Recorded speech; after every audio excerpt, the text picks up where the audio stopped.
जय जय रघुवीर समर्थ। श्रीराम समर्थ। दशक दुसरा, मूर्ख लक्षण, समास चौथा, भक्ती निरूपणाम। श्रीराम समर्थ। मागील समासामध्ये समर्थांनी आपल्याला कुविद्या सांगितल्या की अशी काही लक्षणं मनुष्य देहाकडे आहेत की जो खराब वाईट वृत्तीचा, बरीचशी लक्षणं सांगितली समर्थांनी, 40 वेळा आपल्याला लक्षणच सांगितली। किती प्रकारची लक्षणं आहेत, कशा प्रकारचा मनुष्य देह आहे, काय वागतोय, काय राहतोय, खरंच योग्य आहे का। या समासामध्ये समर्थांनी आपल्याला भक्ती कशी करायची ते सांगितलं। नरदेह एवढा सहजासहजी मिळत नाही मनुष्याला। एवढ्या 84 लक्ष योनी फिरून आल्यानंतर नरदेह मिळतो आणि त्यात जर का सन्मार्ग लाभला तर तो सुखद होतो, अन्यथा नाही। पण हा सन्मार्ग म्हणजे नक्की काय आहे, कोणता सन्मार्ग आहे आणि हा कसा सन्मार्ग लाभेल, कसा काय, कशाने प्राप्त होईल। आणि म्हणून समर्थांनी हा समास दिलेला आहे, भक्ती निरूपणाम। म्हणजे भक्तीचा मार्ग जर आपण स्वीकारला तर त्यामधून सत्समागम हेच सगळ्यात म्हणजे आपलं मनुष्य देहाचं सार्थक करण्याचा एकमेव उपाय आहे। म्हणजे संतांनी असं सांगितलंय की सत्कृष्ट सत्कृत्य हे सगळ्यात श्रेष्ठ आहे, पण त्याच्याही पलीकडे गेल्यानंतर समर्थ म्हणतायत की संतांचा सहवास जर असेल, मनाच्या श्लोकामध्ये समर्थांनी भरपूर वेळा सांगितलंय, सदा संगती सज्जना, सदा संगती, सदा संगती फार महत्वाची, हा सर्वात श्रेष्ठ। म्हणजे सत्कृत्यापेक्षा संतांचा सहवास फार महत्वाचा आहे। आपण संत तुकाराम महाराजांचा आपण बघितला भाग की चोरी करायला तो चोर चालला होता, त्याने विचार केला की तुकाराम महाराजांच्या सोबत चोरी करायला गेलो तर त्यांना फार मोठी मोठी लोक मानतात, त्यांच्यासोबत आपण चोरी करायला जाऊ। ज्या वेळेमध्ये तो चोरी करायला गेला ना, त्या वेळेमध्ये त्याने विचार केला होता की नाही, मोठ्या घरामध्ये महाराज चाललेत, आपल्याला तिथे काही ना काहीतरी मिळेल, मोठं हात मारायला मिळेल, या उद्देशाने महाराजांच्या सोबत ज्या वेळेमध्ये तो चोर गेला, चांगलं आदरातिथ्य मान सन्मान केला, अतिथी देव भव, आणि तिथे महाराजांच्या बाजूला त्यांना सोबती असल्यामुळे जागा दिली बसायला, आणि जो संगतीचा परिणाम झाला, जो नामस्मरणाच्या संगतीमध्ये आला, संत संघामध्ये आला, देवाची होय हा बदल घडला। म्हणजे या समासामध्ये समर्थांनी सांगितलं की जर अशी आपण आपली वागणूक ठेवली, म्हणजे संतांची सज्जनांची संगत जर आपण ठेवली,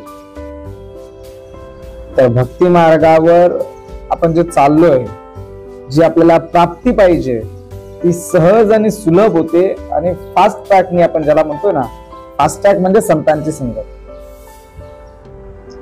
फक्त आपलं वर्तन कसं नसायला पाहिजे याचं विवरण या समासामध्ये समर्थांनी सांगितलंय। आणि जर का आपलं वर्तन चांगलं झालं नाही तर मग फक्त निष्फळ आणि पश्चाताप तेवढा आपल्या आयुष्यामध्ये शिल्लक राहील, अन्यथा काही नाही। श्रीराम समर्थ। नाना सुकृताचे फळ तो हा नरदेह केवळ, त्याही मध्ये भाग्य सफळ, तरीच सन्मार्ग लागे। म्हणजे एवढ्या सत्कृत्य आपण केलं, आपण तो नेहमी भाग श्रवण करत असतो की संत संघाचा महिमा काय, आम्ही नेहमी सांगत असतो हा भाग, संत संघाचा महिमा काय आहे। जेव्हा त्या शिष्याला समर्थाने उपदेश केला की बाबा रे, त्या झाडावर एक पोपट आहे, त्या पोपटाला जाऊन विचार संत संघाचा महिमा काय, सत्संग म्हणजे काय, सत्संगाचा महिमा काय आहे।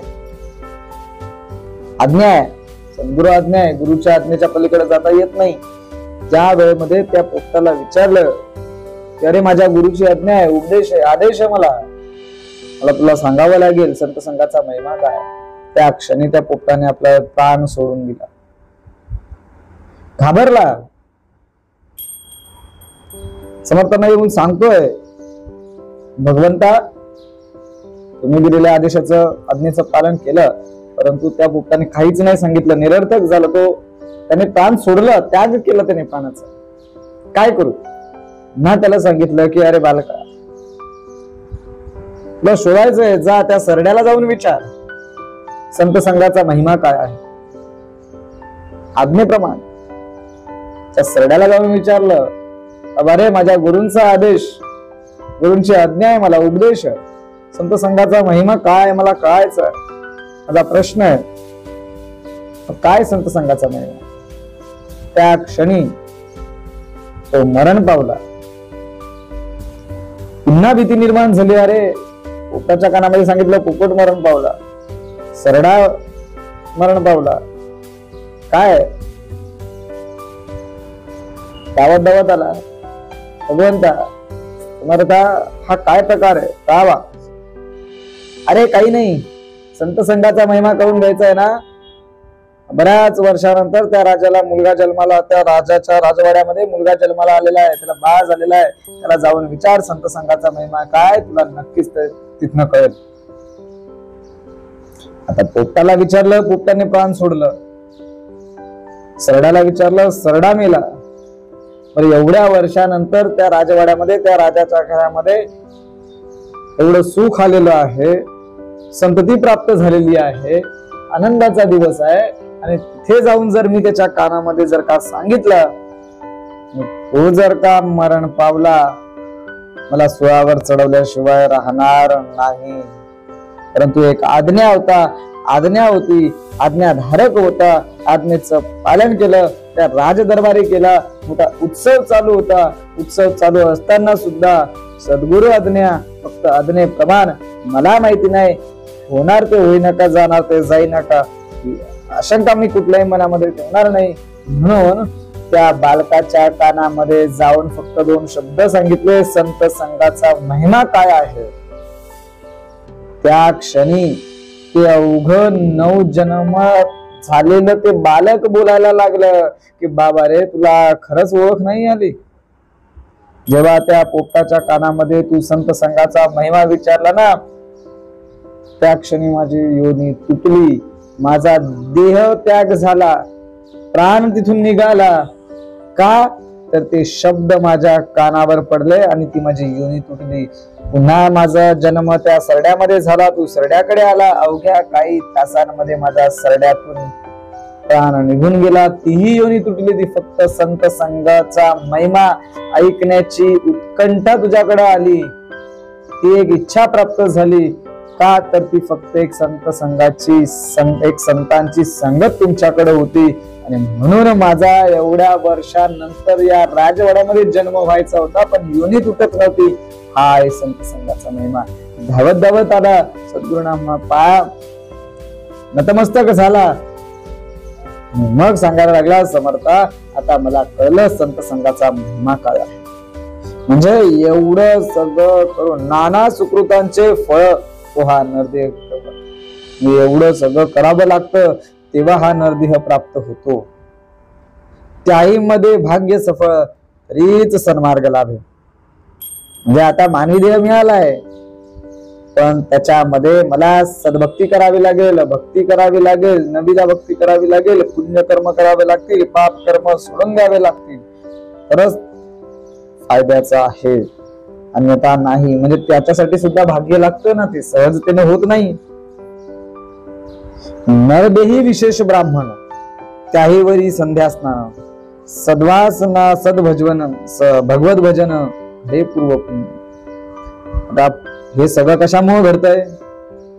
पूर्व पुण्यामुळेच घडतंय. पूर्व पुण्य असलं तर ब्राह्मण शरीर लाभून संध्या स्नान घडतं, चांगली वासना निर्माण होते आणि भगवंताचं भजन घडतं. कधी? नरदेही विशेष ब्राह्मण, ब्राह्मण म्हणजे जातीचा नाही, कर्माचा ब्राह्मण.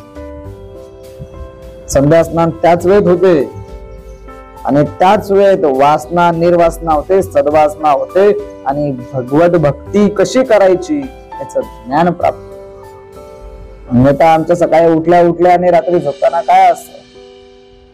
त्याचे बाराकडीच असते, तोंडात शिव्याच असतात, निंदाच असते, शंका शंका कुशंका याच असतात. परंतु भगवत भजन आमच्याकडे असणं गरजेचं आहे. भगवत भक्ती हे उत्तम. मग काय म्हणतात, भगवत भक्ती हे उत्तम, त्याईवरी सत्समागम, काळ सार्थक हाची परम लाभ जाणार. म्हणजे भगवंताच्या भक्तीची आवड असणे हे सगळ्यात महत्वाचं आहे. भगवत भक्ती हे उत्तम. काही करा तुम्ही, किती मोठ्या हुद्द्यावर असू द्या, परंतु भगवंताची भक्ती करणं, भगवत भजन करणं, त्याची उपासना करणं, नामस्मरण करणं हे फार महत्वाचं आहे. त्याईवरी सत्समागम म्हणजेच काय, संत संघाचा महिमा काळ सार्थक हाच, आणि तोच काळ सार्थकी लागला पाहिजे, तर तो श्रेष्ठ आहे, अन्यथा नाही. प्रेम प्रीतीचा सद्भाव आणि भक्तांचा समुदाय, हरिकथा महोत्सव तेने प्रेमा धुनावे. प्रेम प्रीतीचा सद्भाव म्हणजे भगवंतावर प्रीती असून सुद्धा भक्तांचा सहवास मिळून हरिकीर्तनाने उत्सव, भक्तिभाव हा वाढत त्यावेळेस जातो. कधी वाढतो, भगवंतावर आपल्याला प्रेम दाखवायचंय, काय सहज नाही ना. प्रेम कधी होतं, तिथे आपण राहिलं पाहिजे, तिथं केलं पाहिजे, उपासना केली पाहिजे, नामस्मरण केलं पाहिजे, पुण्यकर्म केली पाहिजेत, तर प्रेम वाढणार भगवंतावरचं. भगवंताला काय प्रिय आहे, ना नारळ ना काही नाही. आम्ही जातो देवाला नारळ फोडतो, नारळ फोडून काय होणार, दुर्गुणाची लक्षण आहेत. सगुण पाहिजे आपल्याला, सगुण रूपात पाहिजे ना. भक्ती ही सगुणातून पाहिजे, सगुणाचीच पाहिजे. मनुष्य बघा पुढे समर्थ काय म्हणतायत की विधियुक्त ब्रह्मकर्म अथवा दयादान धर्म अथवा करणे सुगम भजन भगवंताचे. आता समर्थांनी सांगितलं आता काय करायला पाहिजे. आपण देहामध्ये मनुष्यामध्ये जन्माला आलोय, सार्थक करून घ्यायचंय, संधीचं सोनं करायचंय, ऐलतीराकडून पैलतीराकडे जायचंय, भगवंतापर्यंत पोहोचायचंय, नवविधा भक्तीच्या शेवटच्या पायरीपर्यंत आपल्याला पोचायचंय. कोणती आत्मनिवेदन. मग त्याच्याकरिता काय केलं पाहिजे, नरदेही आलिया एक, काही करावे सार्थक, जेने पाविजे परलोक परम दुर्लभ. म्हणून समर्थ म्हणतात विधियुक्त ब्रह्मकर्म अथवा दयादान धर्म अथवा करणे सुगम भजन भगवंताचे. तर मग काय करायला पाहिजे आपण, तर ब्रह्मकर्म करायला पाहिजे. विधी विधान पूर्वक जे काही आपल्या संस्कृतीमध्ये आहे ते आपण करणं योग्य गरजेचं आहे, ते आपण करायला बघत नाही. दान धर्म करायला पाहिजे. आपण फक्त घेण्याची प्रक्रिया करतो, देण्याची आपण सांगतो ना, देण्याची दानत नाही. दिलं पाहिजे. आपण जे घेतो ना त्याच्या काही पट आपण दिलं पाहिजे,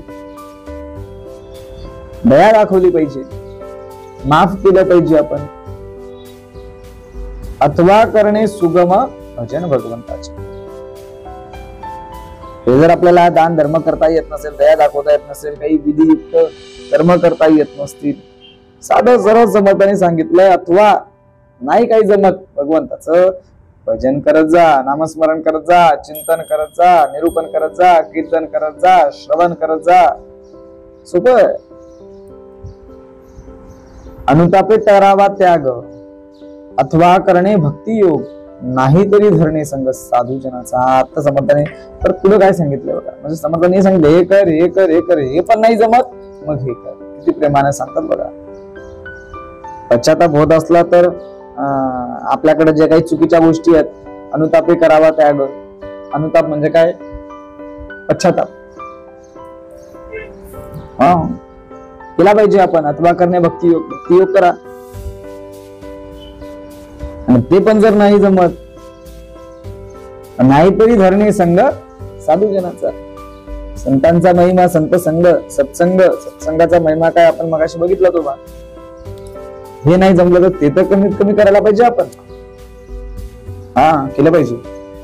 नाना शास्त्रे धांडोळावी अथवा तीर्थे तरी करावी अथवा चरणे वरवी पापक्षया कारणे. बघा आता नेहमी या शास्त्रांचे चिंतन मनन निजाध्यास आपण केला पाहिजे, अथवा तीर्थेकरी करावी, तीर्थाटन केली पाहिजेत.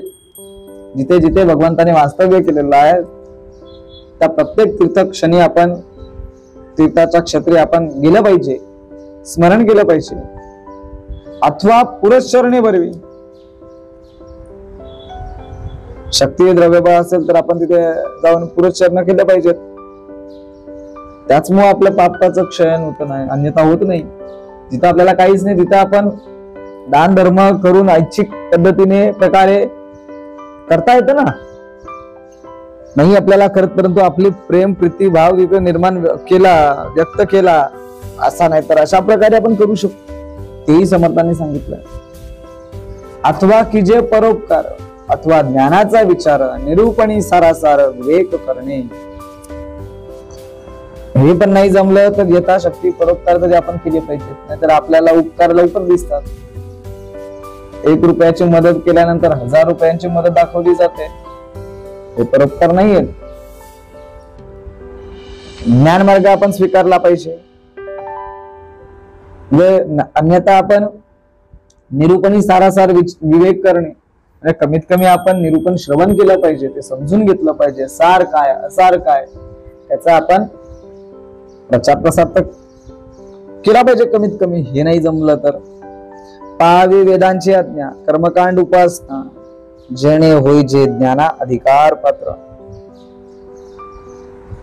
जे काही वेद आहेत त्याच्या आज्ञेचं पालन केलं पाहिजे. कर्मकांड असतील, उपासना असेल, केलं पाहिजे आपण, तरच आपण ज्ञान मार्गासाठी आपण अधिकारी होऊ शकतो. अन्यथा तो अधिकारीच नाही आपल्याला.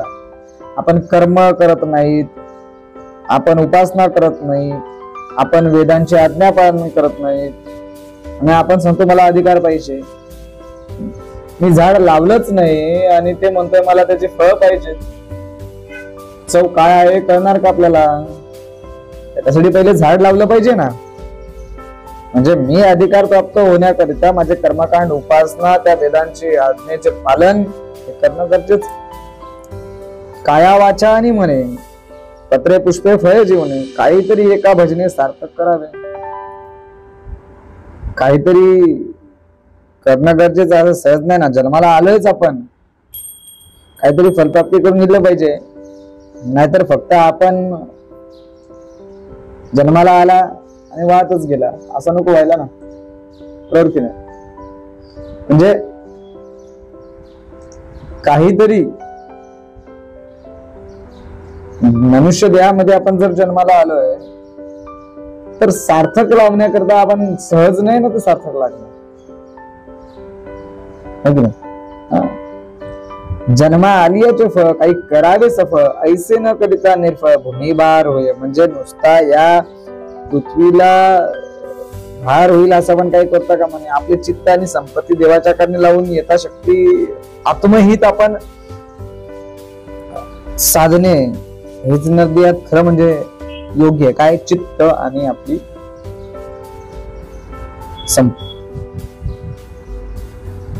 फार महत्वाचं आहे. काय निर्दयाचे उचित काही करावे आत्महित आणू शकता चित्त वित्त सर्वोत्तम लावे संग. हे काहीच न धरी जो मनी तो मृत्यू काय वर्ते जनी. जन्मा येऊन तेने जननी वायाच कष्ट.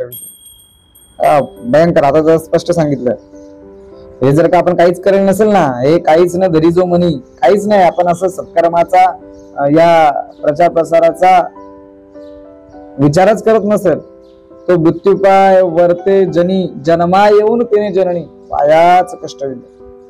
म्हणजे तो जन्माला आहे पण तो मेल्यासारखाच आहे, जिवंत आहे मेल्यासारखाच आहे. म्हणजे त्याने जन्माला येऊन विनाकारण जन्मा येऊन त्याने जननी म्हणजे माता तिला त्रास दिला ना जन्माला घालण्याचं काय ज्या व्यथा होतात त्या मातेला माहिती आहे. जन्म देताना काय त्रास होतो, म्हणजे दुसरा जन्म त्या मातेचा असतो. मग या पठ्याने या देहाने जन्माला येऊन नरदेहामध्ये येऊन जर कुकर्म केले, चांगले कर्म केलेच नाही, सत्कर्म केले नाही, पुण्यकर्म केलेच नाही, काहीतरी देह सार्थक लावलाच नाही, तर फुकटचा एवढं येऊन त्या मातेला पण त्रास दिला. नाही संध्या, नाही स्नान, नाही भजन देवतार्चन, नाही मंत्र जप ध्यान मानस पूजा, काहीच ज्ञानाचा प्रकार त्याचा. म्हणजे हे मातेला असं कष्ट देणारा जो मनुष्य ना, तो हे असल्या प्रकारे वागतो. नाही त्याला भक्ती नाही, प्रेम नाही, निष्ठा नाही, काहीच नाही. देवतार्चन नाही, मानस पूजा नाही, नाही भक्ती, नाही प्रेम, नाही निष्ठा, नाही नेम, नाही देव, नाही धर्म, अतितभ्यागत, नाही सद्बुद्धी, नाही गुण, नाही कथा, नाही श्रवण, नाही अध्यात्म निरूपण ऐकिले कदा. म्हणजे नुसतं निरूपण सुद्धा तो कधी ऐकत नाही.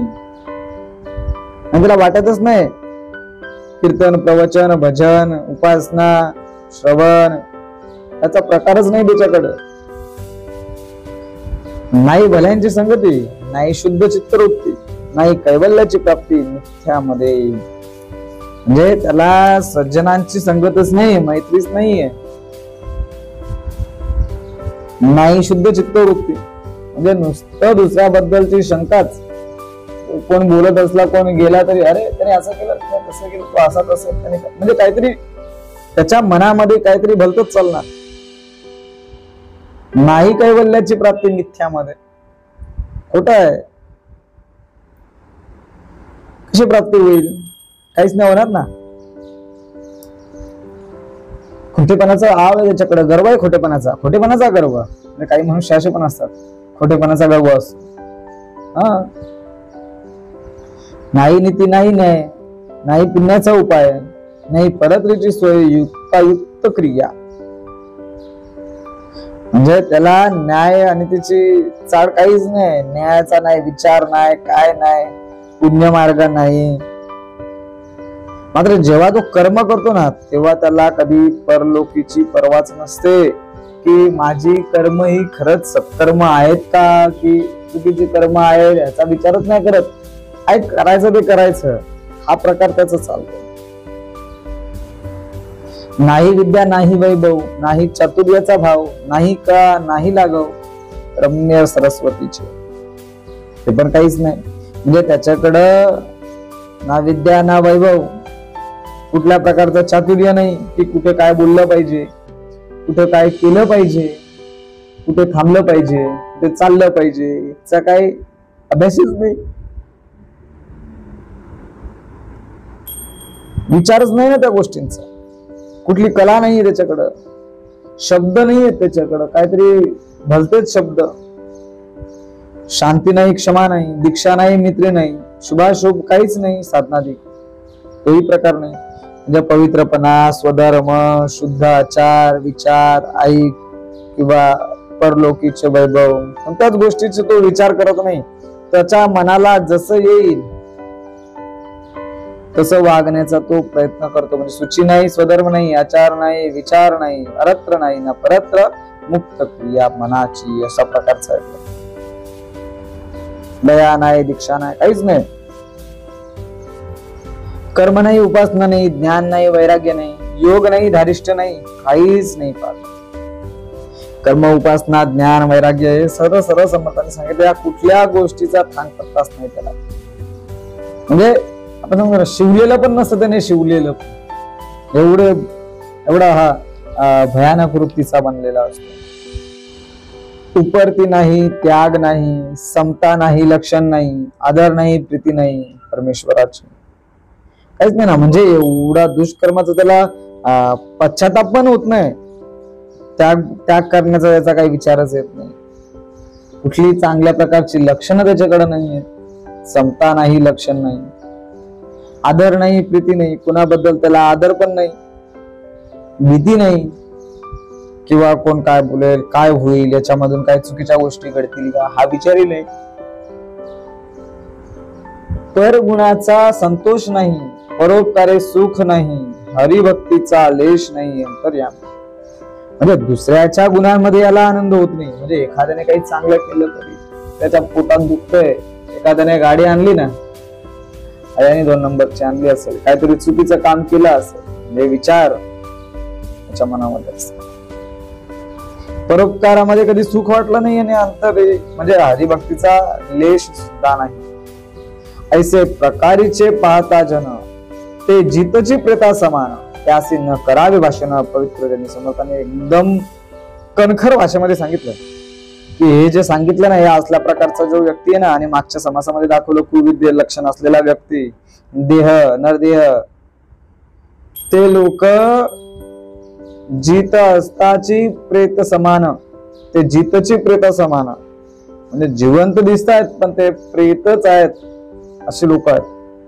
आणि अशांना पवित्र लोकांनी, चांगल्या लोकांनी, सुशिक्षित लोकांनी, अभ्यासू लोकांनी, ज्ञानी लोकांनी, संत संगतीत असलेल्या लोकांनी, संत संघाचा महिमा माहित असलेल्या लोकांनी शिकवायला जाणं किंवा सांगायला जाणं, त्यांना माहिती देणं चुकीचं ठरतं. ते कळूच नाही, सांगूच नाही. म्हणून समर्थ शेवटच्या ओवीमध्ये म्हणतात की पुण्य सामग्री पुरती तयासीच घडे भगवत भक्ती, जे जे जैसे करती ते पावती तैसेच. म्हणजे भगवंताची भक्ती घडवण्यासाठी पुरेसे पुण्यकर्म तर त्याच्या म्हणजे मागील भागामध्ये, मागील योनीमध्ये काही चांगले पुण्यकर्म तर केलेले पाहिजेत ना. जो जसं करेल ना, जे जे जैसे करीती ते पावती तैसेच. ज्यास बरोबर ना, ज्याचा वावर जैसा त्याच लाभ तैसा. हा भाग समर्थाने याच्यामध्ये सांगितला. म्हणजे भक्ती किती महत्वाची आहे हे समर्थाने या समासामध्ये पटवून दिलेलं आहे. इति श्रीदास बोधे गुरु शिष्य संवादे भक्ती निरूपणाम समास चौथा. जय जय रघुवीर समर्थ. इदनं मम श्रीराम समर्थ.